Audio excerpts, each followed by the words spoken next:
Hello everyone, vidongo.com ওয়েবসাইটে তোমাদের সবাইকে স্বাগত জানাই।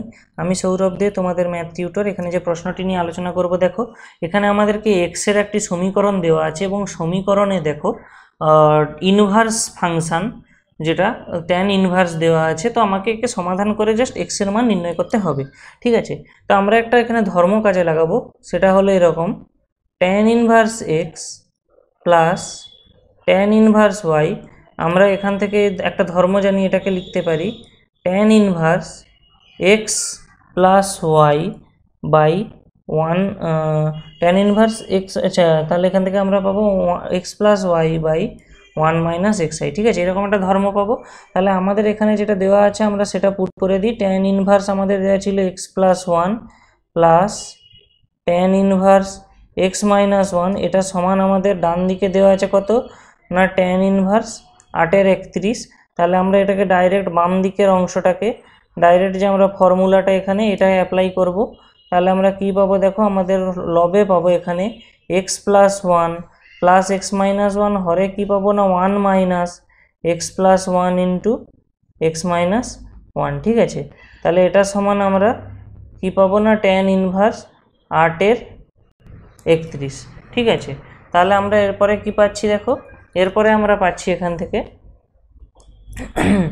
এই প্লাস ওয়ান এবং মাইনাস ওয়ান কেটে যাচ্ছে। তা এবং দেখো এখানেও ট্যান ইনভার্স ছিল এবং এখানেও আমার ট্যান ইনভার্স আছে। তার মানে কি বলতে পারি, এই ভেতরের অংশগুলো সমান হবে।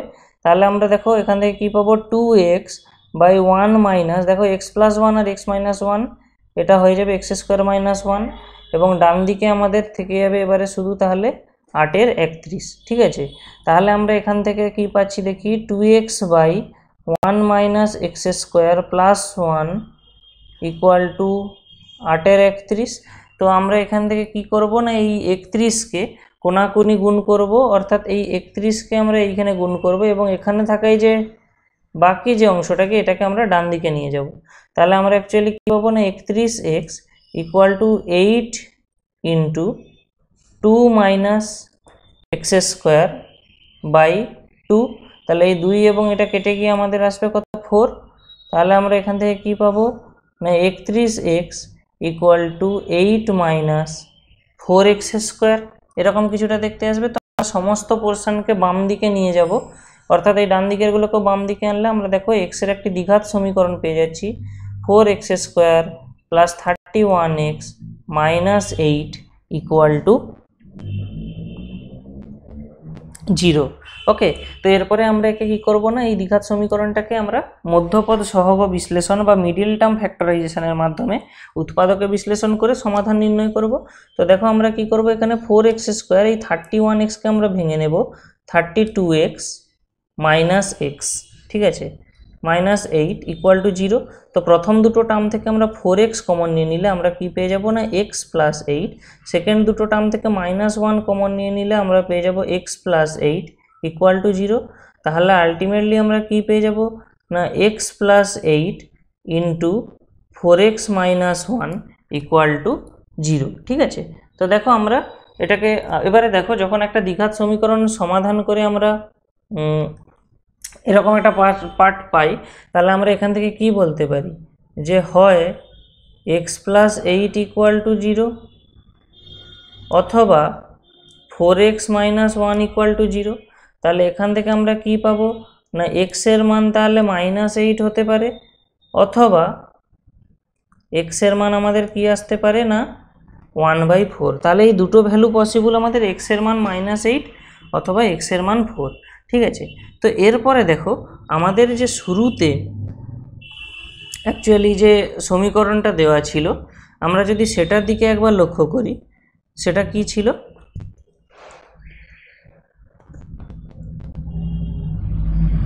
ট্যান ইনভার্স, ঠিক আছে, tan inverse X plus 1 plus tan inverse x minus 1 equal to tan inverse 8/31।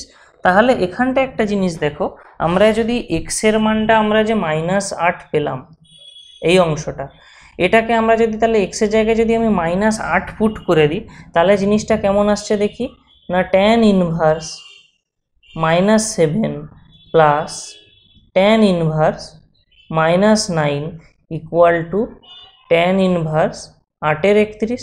এবারে আমরা কি জানি, tan অফ -x মানে মাইনাস অফ tan x হয়।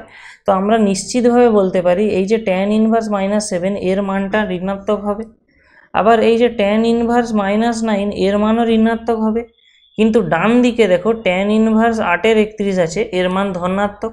তাহলে বাম দিকটা আমরা ঋণাত্মক পাচ্ছি, সমান চিহ্নের ডান দিকটা আমরা ধনাত্মক পাচ্ছি, সেটা তো কোনোভাবেই সম্ভব না। তার মানে এই যে x ইকুয়াল টু -8 এই মানটা গ্রহণযোগ্য নয়, মানে এই মানটা আমরা সমাধান হিসাবে নিতে পারবো না। শুধু আমরা মানে সমাধান হিসাবে কি নিতে পারবো, তাহলে এখানে x এর মান 1/4, অর্থাৎ এই সমীকরণের যে সমাধান আমাকে বের করতে বলা হচ্ছে সেই সমাধান কি হবে না, x সমান 1/4। ওকে, তো vidonko.com ওয়েবসাইটে ম্যাথটি দেখার জন্য তোমাদেরকে অসংখ্য ধন্যবাদ জানাই। এরকমই নানা প্রশ্ন এবং তাদের সমাধানের জন্য তোমরা আমাদের ওয়েবসাইটটি ভিজিট করো। ধন্যবাদ।